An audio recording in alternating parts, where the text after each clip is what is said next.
ஒரு 8 years old child and school போயிட்டு வருது ஹாப்பியாக வந்து கிராண்ட் பேரண்ட்ஸ் கிட்ட அவங்க பாட்டி தாத்தா வீட்டிலேருந்து போயிட்டுருக்கு. அவங்களுக்கு என்ன ப்ராப்ளம் தெரியாது. அப்பா அம்மா வேலைக்கு போக வேண்டிய நிர்பந்தத்தினால வந்து குழந்தைய வந்து பாட்டி வீட்டில் விட்டுட்டு போகிறாங்க. ஒரு குழந்தை ஸ்கூல்லேருந்து போகும்போது யாரோ ஒரு மைக்ரண்ட் ஒர்க்கர் வந்து எடுத்துகிட்டு போய் அப்யூஸ் பண்ணுங்க. அந்த அளவுக்கு ஃப்ரீடம் பட்ட பகலில் டே லைட்டில் இது நடக்கிறதுக்கு நம்ம ஊரில் சாத்தியமாக இருக்குது. இப்போ அந்த வீட்டில் யாருமே இல்லாத ஊருங்களில் வில்லேஜில் கிராமத்துலலாம் வந்து ரொம்ப தைரியமாக இருப்பாங்க. ஏன்னா எல்லாமே தெரிஞ்சவங்களா இருப்பாங்க, ஊரில் இருப்பாங்க. அப்படிங்கிற தைரியத்தில் வந்து குழந்தைங்கள தனியாக ஸ்கூல்லேருந்து வர்றது காமன் தான். அந்த குழந்தைக்கு வந்து எந்த அளவுக்கு வந்து ப்ரைவேட் பார்ட்ஸில் ட்ராமா அண்ட் வந்து பெயின் இருக்குங்கிறது எங்களுக்கு மட்டும்தான் தெரியும். அக்யூஸ்டுக்கு என்னெல்லாம் இன்ஃபெக்ஷன் இருக்குன்னு நமக்கு தெரியாது. செக்ஷுவலி டிரான்ஸ்மிட்டட் டிசீசஸ் இருக்கலாம். ஸோ இந்த மாதிரி பல வகைப்பட்ட அந்த எல்லா ப்ராப்ளம்ஸும் அதை சேர்ந்து இருக்கும்போது பாக்ஸோ ஆக்ட்னு இருக்குது. அது எத்தனை பேருக்கு தெரியும்? நிறைய பேர் இன்டர்நெட்டில் போய் போட்டு பார்த்துருக்குவாங்களான்னு தெரியாது. ஏன்னா எல்லாரும் ஸ்டோரியை பார்க்குற இன்ட்ரெஸ்ட் இருக்குமே எவ்வளோ அந்த ஆக்ட் பற்றி படித்தாங்கன்னா இந்த ஒரு குழந்தைய மட்டும் கிடையாது, நிறைய பேரை காப்பாற்ற முடியும். ஒன்ஸ் அது ப்ரூவ் ஆகிடுச்சுன்னா அவங்களுக்கு மெயினாக லைஃப் சென்டென்ஸாக இருக்கலாம், இல்லைனா டெத் பெனால்ட்டியாக கிடைக்கும். நம்ம சொசைட்டியில் ஒன்று நடந்துடுச்சுன்னா ஒன்று பேரண்ட்ஸை ப்ளேம் பண்ணுவாங்க, இல்லை குழந்தைய ப்ளேம் பண்ணுவாங்க. ஊர் மொத்தம் கூடி இருந்துட்டு இதையே பேசிட்டு இருப்பாங்க. அதுவே பயங்கர ட்ராமாட்டிக்காக இருக்கும்.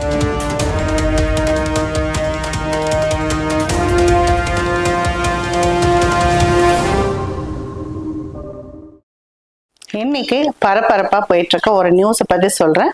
அது ரொம்ப எமோஷ்னலான ரொம்ப சேடான விஷயம் தான். ஸோ இது வைரல் வீடியோவை பார்க்காம இன்ஃபர்மேட்டிவ் வீடியோவை பாருங்கள். நம்ம கும்மிடிப்பூண்டி ஏரியாவில் சென்னைக்கு பக்கத்தில் இருக்குது, தமிழ்நாட்டில் இருக்குது, இந்தியாவில் இருக்குது. இன்றைக்கும் நமக்கு வந்து அந்த சைல்டு அப்யூஸும் அந்த செக்ஷுவல் ஹராஸ்மெண்ட்டும் நடந்துகிட்டே தான் இருக்குது. ஸோ அதை பற்றி தான் பேச போகிறேன். As a Mathura, as a டாக்டரா, it's a very very difficult situation நம்மளை வந்து அண்டர்ஸ்டாண்ட் பண்ணிக்கிறது. ஏன்னா எவ்வளோ ஒரு ஹர்ட்டிங்கான விஷயமா இருந்தால் அந்த குழந்தைக்கும் சரி ஃபேமிலிக்கும் சரி இதை பற்றி உங்களுக்கு எல்லாமே சோஷியல் மீடியாவில் நிறையவே இருக்கும். ஒரு 9 இயர்ஸ் 8 இயர்ஸ் ஓல்டு சைல்டு, ஒரு 8 years old child and school போயிட்டு வருது ஹாப்பியாக வந்து கிராண்ட் பேரண்ட்ஸ் கிட்ட அவங்க பாட்டி தாத்தா வீட்டிலேருந்து போயிட்டுருக்கு. அவங்களுக்கு என்ன ப்ராப்ளம் தெரியாது. அப்பா அம்மா வேலைக்கு போக வேண்டிய நிர்பந்தத்தினால வந்து குழந்தைய வந்து பாட்டி வீட்டில் விட்டுட்டு போகிறாங்க.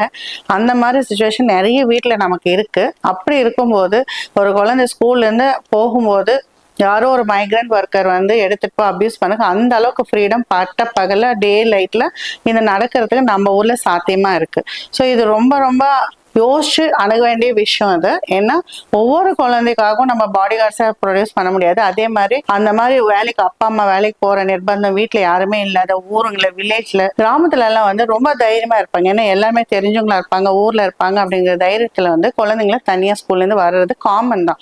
அது மாதிரி சுச்சுவேஷனை யூஸ் பண்ணிக்கிறது எந்த அளவுக்கு இருக்குன்னு பாருங்கள். நம்ம ஸ்கூல்ஸில் குட் டச் பேட் டச் எல்லாமே சொல்லித்தரோம். மெட்ரோஸ்லேயும் அர்பன் சிட்டிஸ்லேயும் எல்லாமே வந்து என்ன பண்ணுறோம், நம்ம எல்லாமே ஸ்கூல்ஸை எஜுகேட் பண்ணுறோம். நம்ம பெரிஃபரியில் போய் பண்ணுறோமானா கிடையாது. கவர்மெண்ட் ஸ்கூல்ஸு சின்ன சின்ன ஊருங்கள் எல்லாம் வந்து பார்த்திங்கன்னா இதை பற்றி அவேர்னஸே ரொம்ப கிடையாது. ஸோ இந்த குழந்தை இந்த அளவுக்கு சஃபர் பண்ண வேண்டிய அவசியம் என்ன இருக்குது? மென்டலாகவும் ஃபிசிக்கலாகவும் லைஃப் லாங் அந்த பொண்ணுக்கு வந்து இது வந்து ட்ராமாவாக இருக்கிறத நம்ம பார்க்குறோம். ஸோ இப்போ அது ரிலேட்டடாக நம்ம எல்லாருமே ஆஸ் அ கைனகாலஜிஸ்ட் எனக்கும் சோஷியல் ரெஸ்பான்சிபிலிட்டி இருக்குது.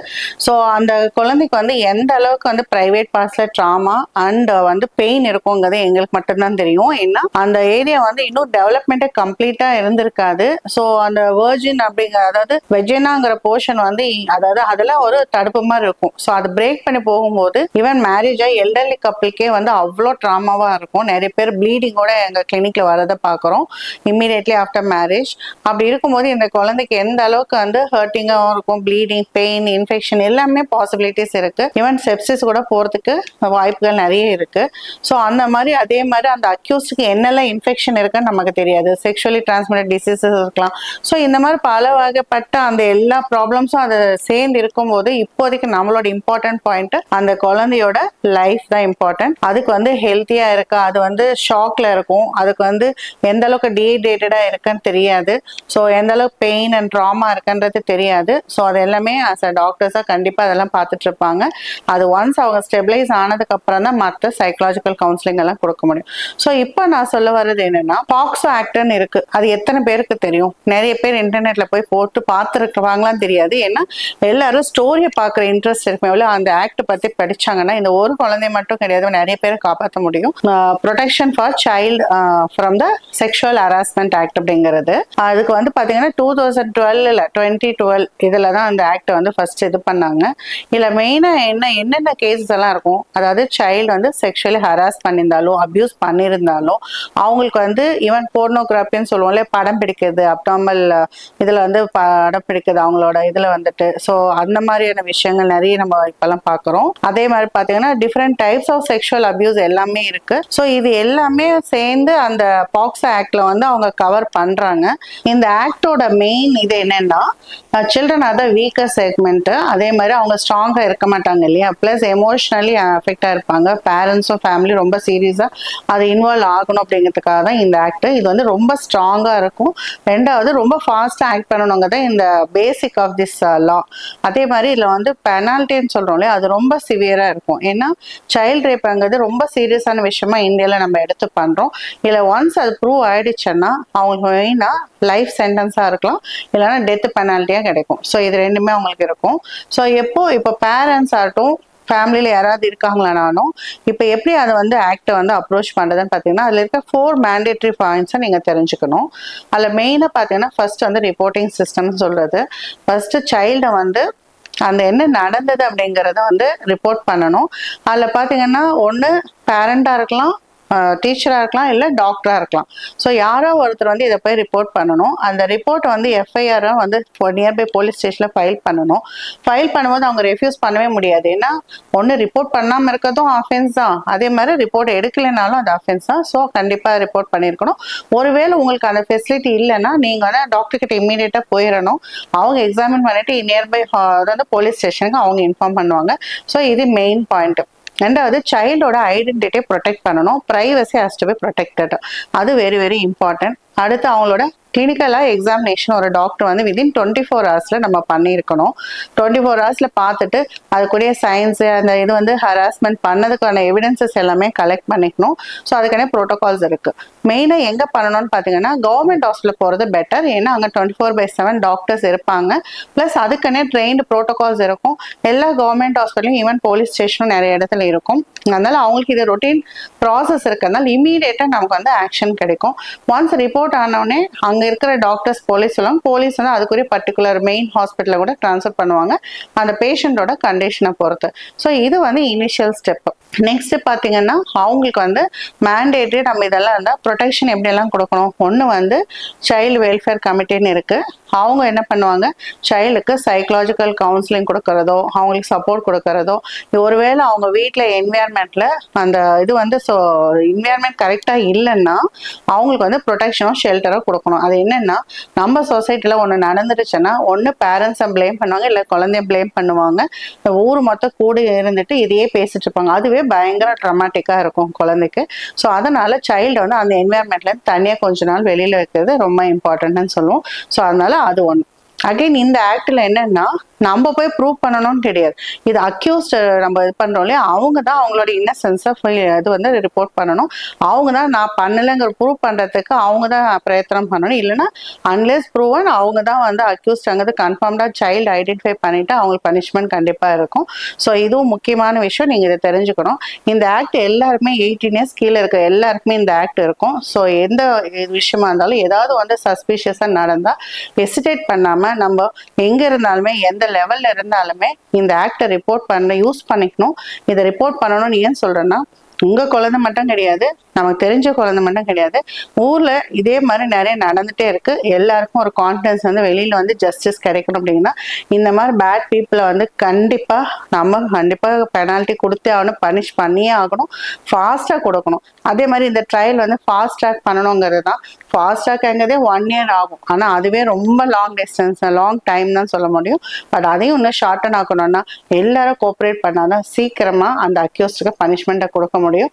ஸோ எவ்வளோ சீக்கிரம் முடியுமோ கண்டிப்பாக அந்த மாதிரி பனிஷ்மெண்ட் பண்ணால் மட்டும்தான் நெக்ஸ்ட் வந்து நடக்காமல் பாதுகாத்துக்கலாம். எவ்ரி 24 hours இது நடந்துகிட்டே இருக்கு. நம்மளை சுற்றி இருக்கிறவங்க, நம்ம கிட்ட இருக்கிறவங்க, நம்ம ஏரியாவில் இருக்கவங்களால தான் இது எல்லாமே நடக்குது. ஸோ யாரையுமே நம்பாதீங்க, குழந்தைய தனியாக விடாதீங்க. முடிஞ்ச அளவுக்கு யாரையாவது அக்கம்பனி பண்ண விடுங்க. நம்ம 2 பேரும் அம்மா அப்பா ஒர்க் பண்ண சுச்சுவேஷனில் இருக்கோம்னா அட்லீஸ்ட் நெய்பர்ஸ் கிட்டயோ பக்கத்தில் இருக்கவங்களோ யாரோ ஒருத்தர் வந்து கூட சேர்ந்து கூட்டிகிட்டு வர மாதிரி பார்த்துக்கோங்க.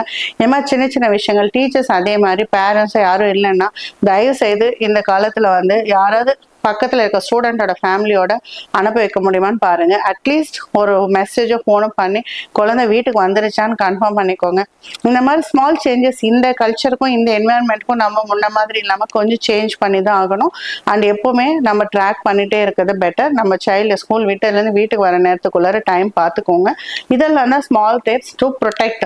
நம்மளால எல்லாமே ப்ரிவென்ட் பண்ண முடியாது, பட் ஸ்மால் ஸ்டெப்ஸ் வந்து அவாய்ட் பண்ண முடியும் அப்படிங்கிறது தான். ஆஸ் எ டாக்டரா, ஆஸ் எ மதரா நான் ஃபீல் பண்ணது என்னன்னா, நம்ம லாவை யூஸ் பண்ணிக்கணும், நம்ம வாய்ஸை கண்டிப்பாக ரைஸ் பண்ணணும். இந்த மாதிரி ப்ராப்ளம்ஸ் ஃபர்தராக நடக்காமல் பார்த்துக்கணும். இது கண்டிப்பாக நான் கொடுக்குற ஸ்ட்ராங் மெசேஜ். ரொம்ப தைரியமாக இருங்க. Fight against this criminals. அது வந்து இது உங்களுக்கு மட்டும் இல்லை, நம்மளை ஃபியூச்சரில் இருக்க எல்லா சில்ட்ரனையும் ப்ரொடெக்ட் பண்ணும் அப்படிங்கிறது தான் என்னோட ஸ்ட்ராங் மெசேஜுங்க.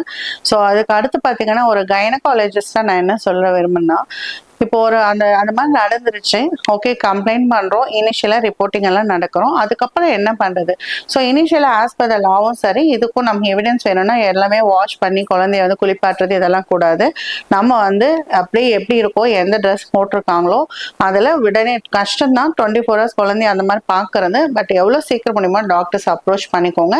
ஏன்னா நமக்கு ட்ரெஸ்ஸில் இருக்கிற ஸ்டெயின்ஸ் ஆகட்டும், ஹேர் ஆகட்டும், நெயில் ஆகட்டும், அந்த வந்து கீறி இருந்தாங்கன்னா அந்த மாதிரி இடத்துல எல்லாம் ஸ்கின் எல்லாம் இருக்கும். அதெல்லாமே நம்ம வந்து எவிடன்ஸ் வந்து கிரியேட் பண்ணி ஸ்ட்ராங்கா பனிஷ்மெண்ட் கொடுக்க முடியும். ஸோ நடந்ததை வந்து நம்மளால ப்ரிவென்ட் பண்ண முடியாது, பட் ஆனால் பனிஷ்மெண்ட்டை நம்ம ஸ்ட்ராங்கா கொடுக்கலாம் இல்லையா?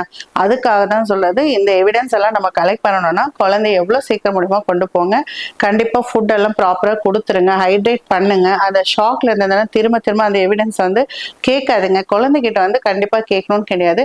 அது ஒரு இடத்த போயிட்டு இதெல்லாம் எவிடன்ஸ் கலெக்ட் பண்ணதுக்கப்புறம் உங்க பேரண்ட்ஸோட கன்சென்ட் இல்லாமல் எந்த டாக்டரும் டச் பண்ண முடியாது. லேடி டாக்டர் மட்டும் தான் பார்க்க முடியும். ஸோ எவிடன்ஸ் கலெக்ட் பண்ணி ஸ்டோர் பண்ணதுக்கப்புறம் கண்டிப்பாக குழந்தைக்கு வந்து நல்ல ஃபுட்டும் ஹைட்ரேஷனும் நீங்கள் கொடுக்கணும். பெயின் கில்லர்ஸ் கண்டிப்பாக கொடுக்கணும். பெயின் கில்லர்ஸ் வந்து டாக்டர் ப்ரிஸ்கிரைப் பண்ணியிருப்பாங்க. ஸோ அந்த மாதிரி பெயின் கில்லர்ஸை கண்டிப்பாக இமீடியட்டாக ஒரு 3 to 4 daysக்கு வந்து அந்த ரத்தம் கட்டுறதுனாலையோ இல்லை கன்ஃபியூஷன் சொல்லுவோம், அந்த மாதிரி ட்ராமாவில் வந்து ஸ்வெல்லிங் எல்லாம் நிறைய இருக்கும், யூரின் போக முடியாமல் போகலாம். இந்த மாதிரி இஷ்யூஸ் எல்லாம் இருக்கும்போது இமீடியட்டாக அவங்களுக்கு பண்ண வேண்டியது அதுக்குரிய மெடிசன்ஸ், ஆன்டிபயோட்டிக்ஸ் கரெக்டாக எடுத்துக்கோங்க. அவங்களுக்கு ஏதாவது அலர்ஜி இருந்தால் அதெல்லாம் பார்த்துக்கோங்க. அண்ட் மோஷன் போகிறது கூட கஷ்டப்படலாம். ஸோ குழந்தைக்கு வந்து ரொம்ப டேர் கிழிஞ்சு இருக்கும், அந்த மாதிரிலாம் ஒரு பேட் சுச்சுவேஷன்லாம் பார்த்துருக்கோம். அந்த மாதிரி சுச்சுவேஷனில் இருந்ததுன்னா மெயினாக யூரின் போகும்போது ரொம்ப பெயின்ஃபுல்லாக இருக்கும் குழந்தைக்கு. அதே மாதிரி மோஷன் போகிறதும் இருக்கும். ப்ளஸ் ஃபியர், அந்த பயம் வந்து கண்டிப்பாக இருந்துகிட்டே இருக்கும். நிறைய ஃபைபர் டயட் கொடுங்க, நல்ல ஹெல்த்தியான நட்ஸு சீட்ஸ் எல்லாம் கொடுங்க. கண்டிப்பாக நம்ம இல்லைனாலும் ஒரு விஷயம் எங்கே குழந்தைய ஐசோலேட் பண்ணி அவளுக்கு அந்த என்விரான்மெண்ட் மாற்றி வச்சுட்டு, கண்டிப்பாக ரிலேட்டிவ்ஸ் எல்லாரும் ஊரில் இருக்காங்கன்னா அந்த இடத்துலேருந்து மாற்றுறதான் என்னை பொறுத்த வரைக்கும் பெஸ்ட் விஷயம். குழந்தைக்கும் ஃபஸ்ட்டு கேர் தான் இம்பார்ட்டன்ட். ஸோ ஃபுட்டு, வாட்டர், அவங்களோட ஆன்டிபயோட்டிக், இன்ஃபெக்ஷன் நெக்ஸ்ட்டு ஃபர்தராக ப்ரோக்ரஸ் ஆகாமல் பார்த்துக்கணும். ஸ்க்ரீனிங் பண்ணிக்கணும். எல்லா இன்ஃபெக்ஷஸ் டிசீஸ்க்கும் வந்து நம்ம கொஞ்சம் ஸ்க்ரீனிங் பண்ணிவிட்டு அதுக்கப்புறம் ஒரு 1 week ஆகும் அந்த இதெல்லாமே குறையறதுக்கு. ஸ்வெல்லிங், பெயின் எல்லாமே குறையறதுக்கு 1 week ஆகும். அதுக்கப்புறம் மற்ற டேமேஜஸ் ஏதாவது இருந்தால் பார்த்துக்கலாம். அல்ட்ராசவுண்ட் எல்லாமே லேட்டராக நம்ம பண்ணிக்கலாம். அன்லெஸ் ரொம்ப பெயினாக இருந்தால் இமீடியட்டாக அல்ட்ராசவுண்ட் ஒன்று பண்ணியிருப்பாங்க. ஸோ இது எல்லாமே காமனாக பண்ண வேண்டியது. ஸோ நான் சொல்கிற மாதிரி ஃபஸ்ட்டு அவங்களுக்கு அந்த பார்ட்ஸ் வந்து க்ளீனாக பண்ணிவிட்டு அதுக்கப்புறம் வந்து பெயினுக்கு சப்சைட் பண்ணுறதுக்கு என்னெல்லாம் வேணுமோ கொடுக்கணும். ஸ்வெல்லிங் அண்ட் இது பண்ணுறதுக்கு மெடிக்கேஷன் வேணும். இன்ஃபெக்ஷன் ஆகாமல் இருக்கிறதுக்கு ஆன்டிபயோட்டிக்ஸ் வேணும். சீரியஸான ஏதாவது இன்ஃபெக்ஷன் ஏதாவது ஆயிருக்கா அப்படின்னா சம்டைம்ஸ் வி டோன்ட் நோ, ஏதாவது ஃபாரின் பாடி இருக்கலாம். ஸோ செக்ஷுவல் ஹராஸ்மெண்ட்ல நிறைய விஷயங்கள் நடக்கும். ஸோ அதெல்லாமே அதுலேருந்து ஏதாவது செப்சிஸ் ஆயிருக்குன்னா நம்ம அதுக்குரிய இன்வெஸ்டிகேஷன்ஸ் எல்லாம் ப்ராப்பராக பண்ணிவிட்டு அதுக்குரிய செட்டபிளாக பண்ணுறது. மோஸ்ட்லி மல்டி ஸ்பெஷாலிட்டியில் இந்த மாதிரி கேசஸை ஹேண்டில் பண்ணுறது பெட்டர். ஸோ இது நீங்கள் சின்சியராக ஃபாலோ